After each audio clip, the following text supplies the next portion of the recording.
नमस्कार दोस्तों, मैं जीवन के सब रंग से मिथिला।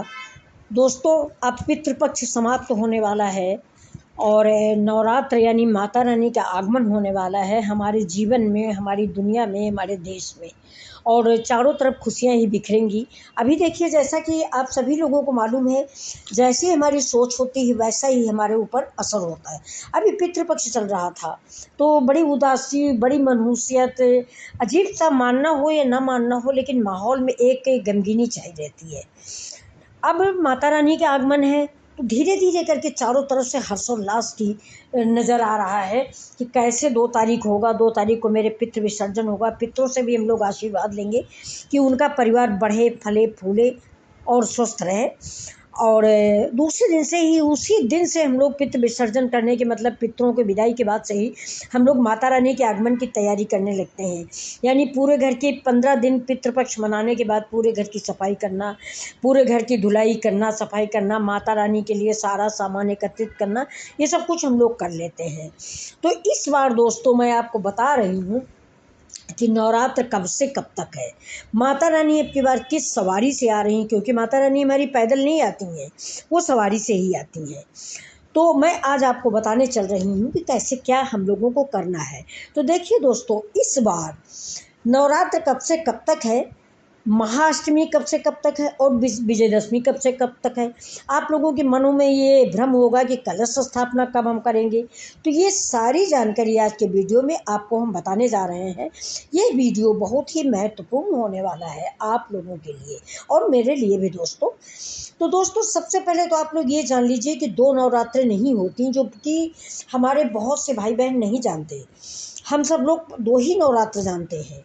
एक शारदीय नवरात्र जो ये परसों से आने वाली, यानी 3 अक्टूबर से, ये शरद ऋतु में आती है, इसलिए इसको शारदीय नवरात्र कहते हैं।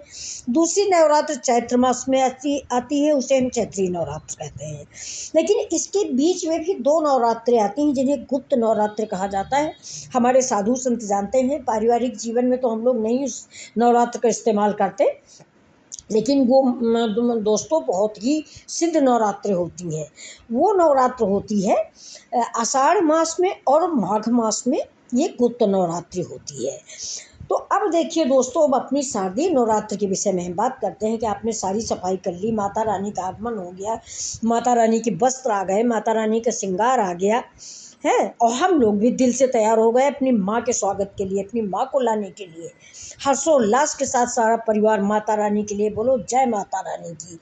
तो देखिए दोस्तों, प्रतिपदा जो है वो कुआर मास के शुक्ल पक्ष की पहला दिन, परेवा को मतलब देहाती शब्द परेवा होता है, वैसे प्रतिपदा बोलते हैं। तो कुआर मास का जो शुक्ल पक्ष का पहला दिन होता है वो प्रतिपदा होता है। उसी दिन से हम लोग नवरात्र या पक्ष का निर्धारण करते हैं। तो अब की बार बुधवार को रात्रि 12:21 से परेवा शुरू होकर 3 अक्टूबर 2:58 रात्रि में समाप्त होगी रहेगी। कलश की स्थापना आप 3 अक्टूबर दिन बृहस्पतिवार को 6:15 से 7:22 तक आप कर सकते हैं। 1 घंटे 6 मिनट का दोपहर का आपको अभिजीत मुहूर्त भी मिलेगा। देखिए, सुबह की जो पूजा हम आपको बता रहे हैं 6:52 से 7:22 तक है, ये पूजा आपकी शुभ पूजा है। मतलब उचित कलश स्थापना अगर आप कर सकते हैं तो इसी में करें। अगर किसी कारणवश आप लेट हो जाते हैं तो एक अभिजीत मुहूर्त होता है, उसमें भी आप कलश स्थापना कर सकते हैं। ये होगा 11:04 से 12:33 तक कलश स्थापना। तो इसमें भी आप कलश की स्थापना कर सकते हैं, कोई विशेष विचार करने की जरूरत नहीं है। शारदीय नवरात्रि आप सब लोगों को मैंने पहले ही बताया कि पितृपक्ष के दूसरे दिन से शुरू हो जाती है। प्रतिपदा इस बार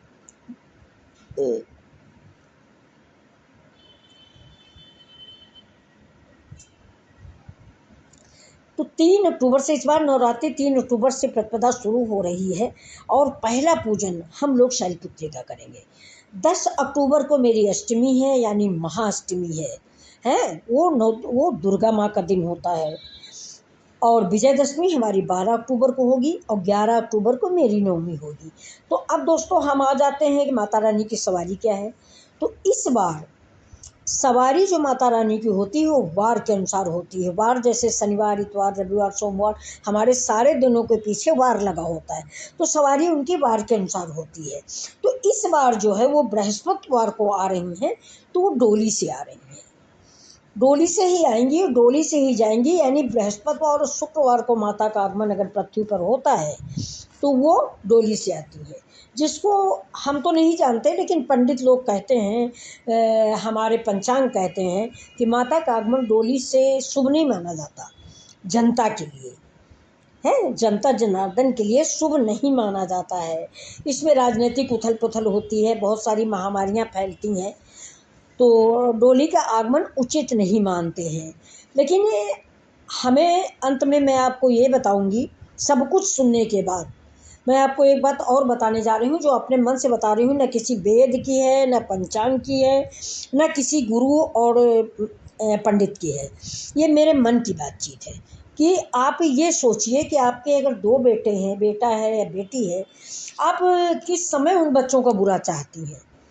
अगर बच्चे बड़े हो जाते हैं, जो सबकी घर की स्थिति, बड़े हो गए, शादी हो गया, ब्याह हो गया, माँ को डांट दिया, माँ को झटक दिया, तो क्या माँ उनका बुरा मानती है या सोचती है कि नहीं इनको कुछ हो जाए? तो वो भी मेरी माँ है, वो हमारा बुरा नहीं करेंगी। इसलिए आप सब लोग हर्षोल्लास के साथ उनका स्वागत कीजिए और ऐसी उम्मीद करिए कि माता जाएंगी तो आपके भंडारे भर जाएंगे, आपका घर बच्चे खुशियों से, किलकारियों से गूंज उठेगा। इस भावना को आप दिल से बिल्कुल निकाल दीजिए कि डोली से आएंगी तो अशुभ होगा, कतई नहीं। इसलिए कि आप सिर्फ 2 बच्चों की माँ हैं, आप अशुभ नहीं कर सकती। वो तो हमारे आपके जैसे करोड़ों बच्चों की माँ है, तो वो मेरा अशुभ कैसे कर सकती हैं। वैसे भी दोस्तों, हिंदू धर्म में नवरात्रि का पर्व जो है बहुत ही महत्वपूर्ण माना जाता है। हम लोग माँ के 9 रूपों की उपासना करते हैं और हम लोग 9 दिन इनका व्रत करते हैं। शाम के टाइम को सवेरे पूजा पाठ आरती, यानी मैं गृहस्थ धर्म के अनुसार आपको बता रही हूँ। जैसे मैं भी गृहस्थ धर्म में हूँ।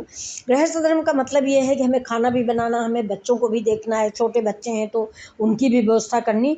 तो हम सवेरे उठते हैं, सवेरे उठ के जब कलश स्थापना हो गई उसके बाद दूसरे दिन सवेरे उठते हैं, नहा धो के स्वच्छ वस्त्र धारण करके माता की पूजा करते हैं, अपनी श्रद्धा अनुसार भोग लगाते हैं, अपनी श्रद्धा अनुसार पूजा पाठ करते हैं और उनसे माफ़ी मांगते हैं कि मत समापात की नास्ति पापग्नि तो समा नहीं एवं ज्ञात्वा महादेवी यथा योग्यम तथा कुरुम, है कि मैं बहुत पापिनी हूँ, मुझे आप माफ़ करें।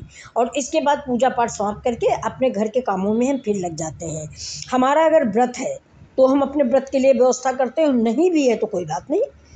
माता ये नहीं कहती कि तुम मेरे लिए भूखे रहो या भूखे मर जाओ, है अगर है तो ठीक है, नहीं है तो भी ठीक है।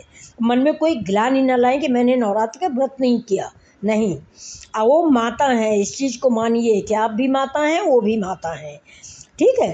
तो दोस्तों फिर क्या होता है, आप नहा धो के पूजा पाठ करिए, पूजा पाठ करके खाना पीना बनाइए, अपने परिवार को देखिए। शाम के टाइम फिर से अगर हो सके तो नहा लीजिए, नहीं हो सकता तो ऐसे ही वस्त्र चेंज कीजिए और फिर माता की आरती कीजिए। माता से फिर प्रार्थना कीजिए कि हे माँ, मैं अल्प बुद्धि हूँ, मुझे आप माफ़ करें, क्षमा करें, जो हो सका है मैं वो आपकी पूजा कर रही हूँ।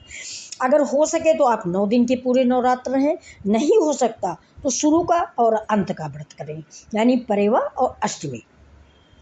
फ्रेंड्स, कई लोगों ने एक क्वेश्चन पूछा है कि व्रत हमें किस दिन तोड़ना चाहिए। कायदे से अगर आप सोचें तो ये तो ठीक है कि आज आपकी बार 7 दिन की नवरात्र है, पिछले आज से 8 दिन की नवरात्र है, किसी बार 9 दिन की नवरात्र है। लेकिन इसका क्या मतलब है भाई? नवरात्र का मतलब 9 रातें, मतलब मेरी 9 देवियाँ हैं। उन देवियों में हम किसको छोड़ देंगे, आप ये बताइए। अगर मैंने सप्तमी के दिन खाना खा लिया तो अष्टमी, नवमी सिद्धिदात्री माता और क्या कहते हैं, दुर्गा माता, ये तो रह गई। तो मेरे अनुसार तो मुझे नवरात्रि यानी 9 माताओं का पूजन करना है। तो मुझे मेरे ज्ञान के अनुसार, जो मेरा ज्ञान कहता है अल्प बुद्धि से, कि हमें विजयदशमी को पूजन करना चाहिए। मैं नवरात्रि का व्रत करती हूँ और दशमी वाले दिन उसका पारण करती हूँ। कन्या खिलाइए, नहीं आपकी व्यवस्था हो रही है कन्याओं की तो किसी मंदिर में जहाँ कन्या खिलाई जा रही हैं वहाँ आप अपनी श्रद्धा अनुसार दान कर दीजिए। वो सब देवी माता को मान्य होगा।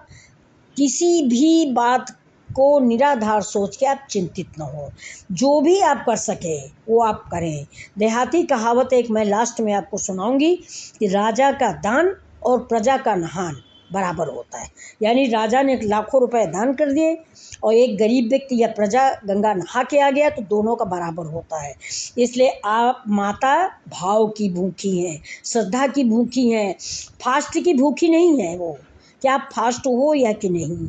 माता रानी का कहना है कि मुझे क्या दोगे, देने के बहाने कुछ मांग लोगे, किसी गरीब की बाह पकड़ लो, वो मेरी बाह पकड़ना होगा। तो फ्रेंड्स, इसी बात के साथ और इसी विचार के साथ आप लोगों से मैं क्षमा प्रार्थी हूँ। कहीं कोई गलती हुई हो तो अपना समझ के माफ़ कीजिएगा और मेरे वीडियो को फुल वॉच कीजिएगा। नमस्कार दोस्तों, फिर मिलते हैं इस ऐसी ही वार्ता के लिए अगले वीडियो में।